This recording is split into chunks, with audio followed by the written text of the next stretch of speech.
하나님 말씀 빌립보서 2장 19절로 24절까지 말씀입니다. 빌립보서 2장 19절로 24절입니다. 봉독합니다.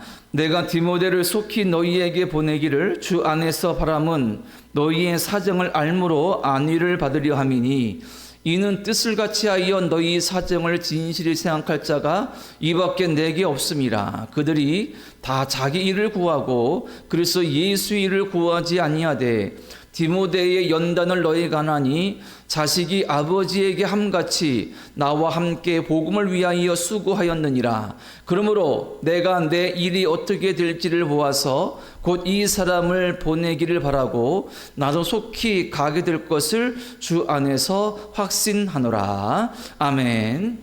자, 우리가 2장을 보면서 1절로 18절까지의 내용은 그리스도 창가, 그러니까 5절로 11절까지의 말씀을 우리가 그리스도 창가라고 제목을 붙인다면, 그렇게 예수 그리스도에 대한 고백, 신앙 고백을 한 성도들이 어떤 모습으로 살아가야 되느냐, 이런 모습들을 바울이 권면해 왔습니다. 그렇게 18절까지 단락이 끝나고 오늘 19절부터 이제 끝절인 30절까지는 조금 분위기가 달라집니다. 여기서는 바울이 자신의 동역자 두 사람을 소개하면서 어찌 보면 앞단락에서는 예수님께 대한 신앙 고백, 그리고 그 예수를 믿는 사람이라면 어떤 모습으로 살아야 되는가, 그 부분을 권면했다면, 이제 2장의 후반부는 두 사람의 동역자를 통하여서 빌립보 교회의 성도들과 어떤 교제의 내용들을 아주 자세하게 말해주고 있습니다. 자, 그래서 19절 이하에 우리가 오늘 24절로 끊었죠. 거기까지는 디모데가 나오고 25절부터 3절까지는 에바브로디도라는 또 한 명의 동역자가 나옵니다. 디모데는 우리가 잘 알고 있는 바울이 아들처럼 여기던 사랑하는 동역자였고, 에바브로디도는 빌립보서에서 특별한 것이 빌립보 교회에서 바울을 위해서 친히 보낸 사람이었습니다. 그러니까 바울이 지금 감옥에 있잖아요. 그래서 바울을 돕고 또 옆에서 여러 가지로 협력하라고 보낸 사람이었는데, 이 에바브로디도가 뭔가 조금 몸이 불편한 병이 있었나 봐요. 생겼나 봅니다. 그래서 에바브로디도를 빌립보에 돌려보내면서 보낸 편지가 이 빌립보서거든요. 그래서 이 25절 이하에는 에바브로디도에 대해서, 그리고 오늘은 디모데를 중심으로 해서 바울이 빌립보 교회 성도들과 요즘 말로 하면 영적 교통, 소통, 교제를 나누고 있는 것입니다. 자, 그러면 디모데는 어떤 사람인가 간략하게 본다면, 바울이 2차 전도 여행 중에 더베와 루스드라에 갔을 때에 거기서 만난 젊은 청년이었습니다. 사도행전 16장 1절과 2절에 보면 이렇게 말하죠. 바울이 더베와 루스드라에도 이름에 거기 디모데라 하는 제자가 있으니 그 어머니는 유대 여자요 아버지는 헬라인이라. 디모데는 루스드라와 이고니온에 있는 형제들에게 칭찬받는 자니. 이렇게 말씀하고 있습니다. 디모데는 더베와 루스드라는 지역, 소아시아 지역 이 고향인 것 같고, 그의 어머니는 믿는 유대 여인이고 아버지가 헬라인이었습니다. 그래서 바울이 거기서 이 디모데를 보니까 너무 믿음이 좋고 또 너무 성신도 좋아서 함께 가는데, 아버지가 헬라인이니 할례를 받지 않았거든요. 그래서 할례를 하게 하고 함께 동역하게 됩니다. 그리고 바울의 사역 내내 디모데는 우리가 알고 있는 것처럼 바울 옆을 지키면서, 그리고 물론 때로 다른 지역에서 목회 일도 감당했지만 바울과 함께 어떤 주의 복음 전파의 사명을 감당한 위대한 제자, 사도라고 볼 수가 있겠죠. 자, 그러면 오늘 말씀에 디모데를 바울이 빌립보에 보내겠다 이런 말이거든요. 그 내용은 어떤 것이냐라는 것과 더불어서 오늘 말씀 통하여서 우리에게 주신 메시지가 크게 세 가지가 있습니다. 한 가지는 뭐냐면 동역자에 대한 것인데, 동역자는 하나님이 붙여주신다 이 말인 거예요. 자, 본문 19절과 20절에 보면 이렇게 말씀합니다. 내가 디모데를 속히 너희에게 보내기를 주 안에서 바람은 너희의 사정을 알므로 안리를 받으려 함이니 이는 뜻을 같이하여 너희의 사정을 진실히 생각할 자가 이밖에 내게 없습니다. 아멘.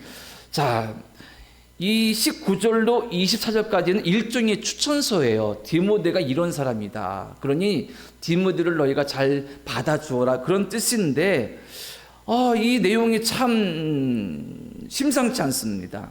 아마 바울이 감옥에 있으면서 빌립보 교회가 참 너무나 기쁘기도 했고 감사하기도 했지만 또 궁금했겠죠. 나름의 교회 안에 분열과 같은 문제들도 있었으니 감옥에 있어도 나를 끊임없이 후원하면서 기도하는 그들이 너무 감사하고 기쁘면서도 궁금한 거예요. 어떤 상황인지. 그래서 디모데를 빌립보에 보내기로 했습니다. 만약 바울이 갇혀있는 감옥이 에베소라면 에게 건너서 바다를 건너가야 되고, 만약에 로마라면 또 로마에서도 발을 타고 마게도냐 빌립보를 건너가야 됩니다. 엄청난 여행 거리입니다.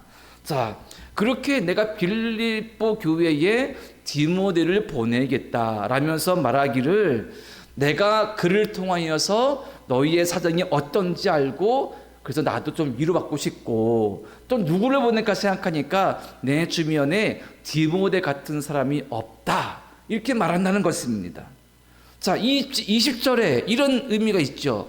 이는 뜻을 같이하여 너희의 사정을 진실히 생각할 자가 이밖에 내게 없습니다. 자, 세번역 성경에는 이 디모데가 빌립보 교인들 교회를 생각한다 이 말을 염려한다 그런 의미로 번역을 했어요. 그러니까 디모데는 바울의 어떤 그 지도를 받아서 빌립보 교회에 가서 그 교회 상황을 파악하고 거기서 권면하고 그들을 위로하고 또 그들과 함께 교제 나누고 돌아와서 바울 사도에게 내가 가보니 빌립보 교회가 이러저러하게 믿음으로 잘 서 있더라 이렇게 보고를 받고 싶은 것이 바울의 원인 거예요. 그런데 이런 것을 감당할 사람이 둘러보니 디모데밖에 없더라 이런 말인 것입니다. 자, 디모데는 중요하게 바울의 아주 소중한 동역자였죠. 가장 지근결이 있으면서 마음을 나눌 수 있는, 물론 연배의 차이는 있었고 또 여러 가지 차이가 있었지만 아들처럼 여길 정도로 너무 사랑하는 동역자였습니다. 여기서 뭐가 깨달아지느냐 하면 동역자는 하나님이 붙여주시는 것이구나. 하나님이 일을 하면서 주의 복음 전파하면서 누군가 힘을 합하여서 함께 일할 사람이 필요합니다. 그래서 누구를 보고 함께 했으면 좋겠다 칭찬도 하고 또 좋아하기도 하고 함께 힘도 합하지만 우리가 동역자끼리 함께 사역하면서 갈등도 있고 여러 가지 인간적인 아픔 때문에 오히려 하나님 영광 가르는 일도 우리가 많이 보지 않습니까? 그러니까 믿음 안에 함께 일할 수 있는 동역자가 얼마나 중요한지 몰라요. 그런데 바울과 디모데를 보니까 정말 소중한 동역자, 진짜 믿음의 동역자는 인간적인 어떤 관계나 어떤 택함, 선택, 친한 것을 되는 것이 아니라 하나님이 진짜 붙여주시는 것이구나. 바울이 전도여행 중에 디모데를 만났는데 출발하기 전에 바울을 딱 택해서 디모데를 딱 택해서 너 나와 함께 가자 한 것이 아닙니다. 앞서 말씀드린 것처럼 루스와 어디입니까? 루스드라와 더베에 이르렀을 때에 거기 있는 사람들이 만난 사람인 거예요. 그러니까 거기서 디모데를 봤을 때에 내가 저 젊은 청년과 함께 살겠으면 좋겠다 이 마음이 들었죠. 얼마나 그 청년의 믿음이 아름다웠으면. 이것이 우연이라고 할 수 없겠죠. 하나님이 붙여주신 것입니다. 자, 바울이 고린도전서 3장 9장이 이렇게 말합니다. 우리는 하나님의 동역자들이요 너희는 하나님의 밭이요 하나님의 집이니라. 아멘. 이 말씀 배경은 뭐냐면 고린도전서 앞부분에 고린도 교회의 문제가 몇 가지 바울이 기록하는데 그 대표적인 것이 파당, 파당이 문제인 겁니다. 서로 당을 지어가지고 나는 누구를 좋아하고 나는 누구 파다 이렇게 막 다투는 거예요. 대표적으로 나는 바울파다, 나는 아볼로파다, 나는 게바파다, 즉 베드로파다, 나는 그리스도파다, 이렇게 교회 안에 나누어서 막 당을 짓는 거예요. 그것을 들은 바울이 고린도전서를 써서 보면서 이렇게 말한 겁니다. 우리는 하나님의 동역자들이요. 바울, 아볼로, 게바, 주의 제자들, 유명하다는 사람들, 이것은 누구를 추종해서 막 당을 지으라고 주신 것이 아니라 함께 일을 하라고. 그래서 바울이 말하는 바 우리는 동역자들이다. 그 동역자는 인간적인 관계로 친분으로 되는 것이 아니라 하나님께서 붙여주시는 것이다. 그러니까 우리가 뭘 기도해야 됩니까? 우리가 정말 예수 그리스도의 동역자 되기를, 그리고 좋은 동역자 되기를. 누구의 좋은 동역자? 어떤 성도의 동역자? 내게 주신 사역지 안에서 함께 좋은 동역자로 내가 세워질 수 있도록.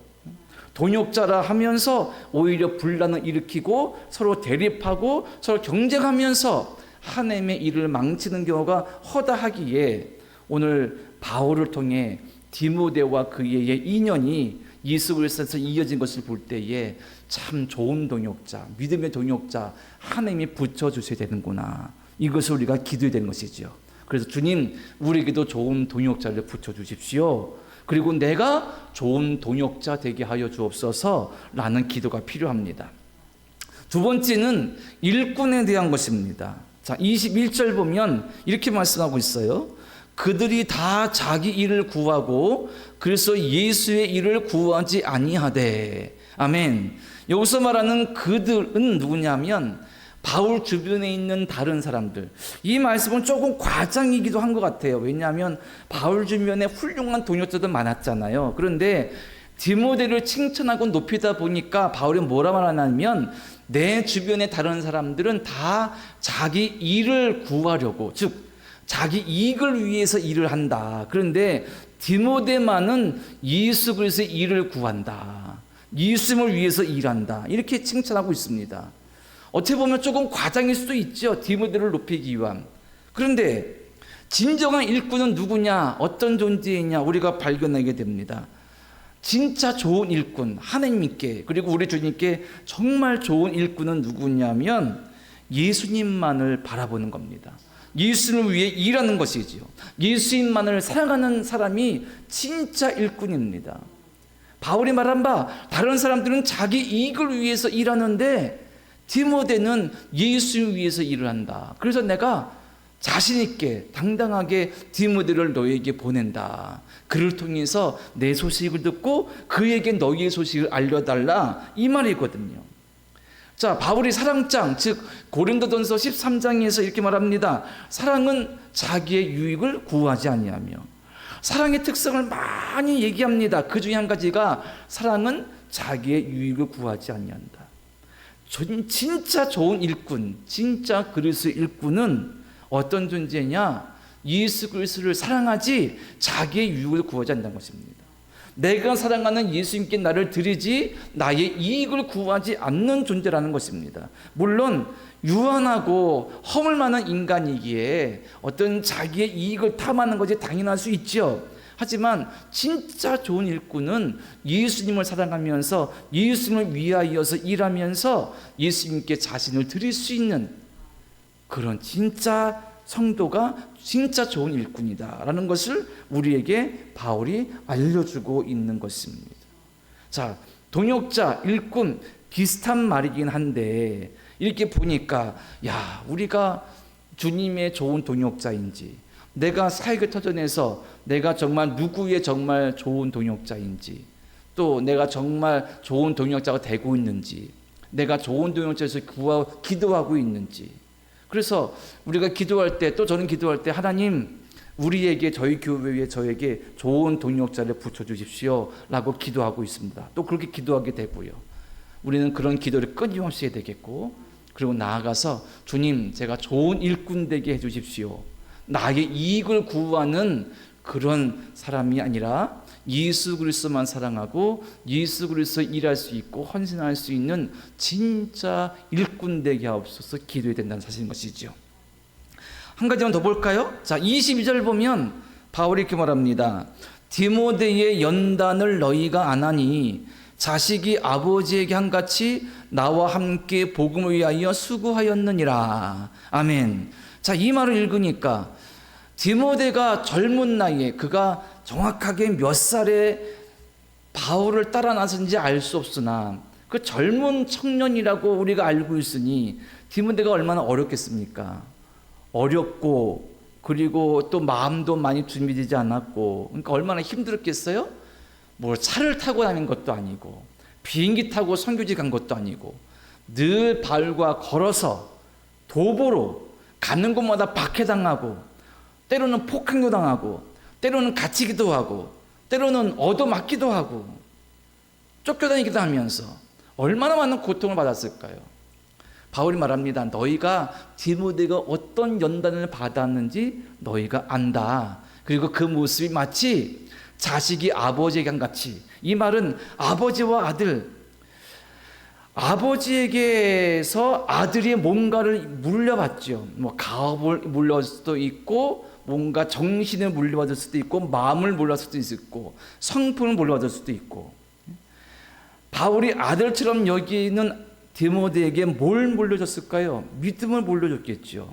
어떻게 예수 그리스도를 전하는가, 어떻게 주의 제자가 될 것인가 물려주면서 함께 동행했습니다.